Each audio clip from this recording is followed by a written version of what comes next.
Hey, this is Will with the 2022 U of T Tritsky Club, and today I'll be doing a quick overview of different joints that you could possibly use for your popsicle bridge. This is just to give some insight on how you might want to join your pieces, so don't feel like you have to use what is shown in this video. So starting off, we possibly have one of the most simple and straightforward type of joint.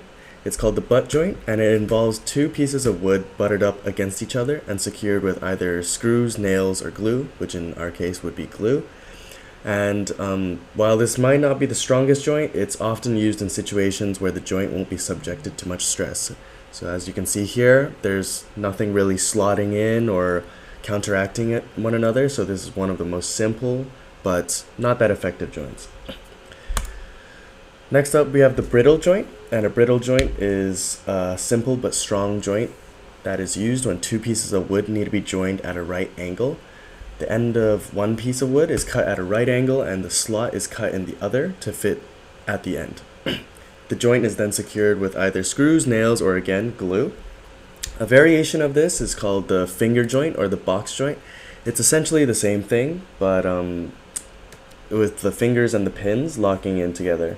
And it's often used in drawers and boxes, hence the name box joint. A cross-lap joint or a half-lap joint is a type of joint used to join two pieces of wood along their length. Both pieces of wood are cut halfway through and then overlap to form the joint. This joint is largely used when strength and stability are needed and is often used in construction of timber frames and tabletops.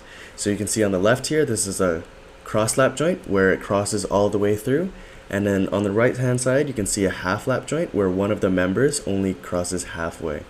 So this is really useful when you want something that clicks in together. However, you have to be really careful when you fabricate it because if it doesn't fit right, then it's not very effective. The next couple of joints I'm going to be covering is for largely keeping things in place as they don't really hold themselves well in a load-bearing situation on some of their axes. But I think it's still important to note their use. So we have our dado slot, and it's a type of joint used to join two pieces of wood at a 90-degree angle. A groove is cut into one piece of wood, and the other piece is cut to fit the groove. This joint is typically used for joining cabinets or bookcase shelves to the sides. As I'm sure many of you have created IKEA furniture, this is really simple and an easy way to keep things in place. Next up, we have a very similar joint. It's called the tongue and groove. And the difference between the tongue and groove and the dado joint is that the tongue and groove is usually cut along with the grain. So if we go back to the dado joint, you can see that it's used in shorter sections across the grain, whereas the tongue and groove usually goes lengthwise with the grain. So essentially the same thing, but just different naming conventions. So it's used to join two pieces of wood along their length. A tongue is cut into one piece of the wood and a groove is cut into the other to fit the tongue. This is most typically used in flooring or paneling or some types of furniture. And the third is the rabbit joint. And again, this is quite similar to the last. It's a type of joint to join two pieces of wood along the edge. The slot is cut into one and the other is to cut to fit into the slot. And this joint is used for picture frames and cabinets and general construction. So this is a good simplification of it. If you want to know the difference, you can see the tongue and groove is cut along the grain of the wood. The rabbit joint is kind of like the tongue and groove, except it's missing the right pin. And the dado joint is cut across the grain. Now there are some joinery that is used in common practice, and although it may not be extremely applicable or relevant to popsicle bridges, it is still useful to know.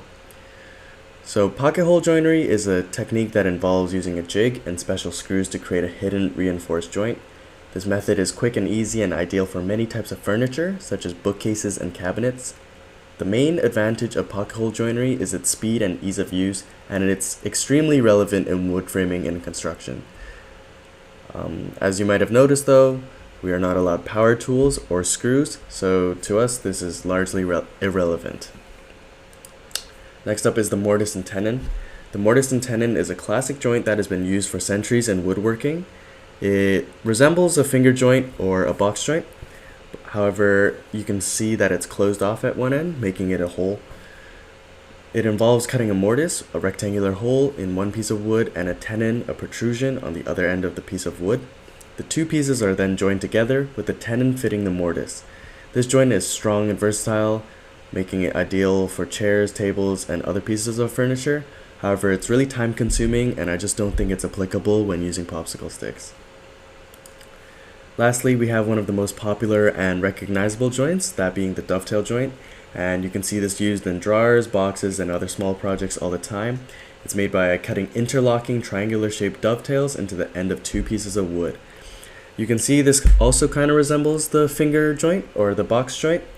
However, for our purposes, I think that making popsicle sticks shaped this way is quite difficult, and one small mistake might affect the overall use and appearance. So I would just strongly suggest you use a finger joint with some glue instead. Lastly, I just want to show you guys one of my projects that I worked on, developing my own joints for a mass timber project. It isn't exactly the same as popsicle bridges, but developing and planning your own joints that will work specifically to your design can be crucial to success in wood construction. So you can see here a mix and match of the different joints I showed earlier. We've got cross-lap joints, three-way cross-lap joints, dovetail joints, as well as a cross-lap dovetail hybrid joint. For the same project, our mini model showcased a good use of cross-lap joints and half-lap joints. That is how they all slot into one another. As I mentioned, for cross-lap and half-lap, it is especially important to fabricate the joint well, as it will not slot in and then it will ruin everything. So for this model, my teammate and I used laser cutters, so just about as precise as you can be. Here are the own joints that we developed. You can see on the left-hand side, there's the classic dovetail, as well as on the right-hand side, there's the cross-lap / dovetail hybrid. This was made using common woodworking tools such as the chop saw, bandsaw, and table saw. Finally, this is what our 1:2 model looked like. This is where we again utilized all of our custom joints shown earlier, as well as wood glue and pin nails. So I'll wrap it up there, guys. Again, this was a basic overview of common joints in wood joinery. Please don't feel like you should be limited to what is shown in the video. Again, it would be great to see some of the custom joints in your bridges.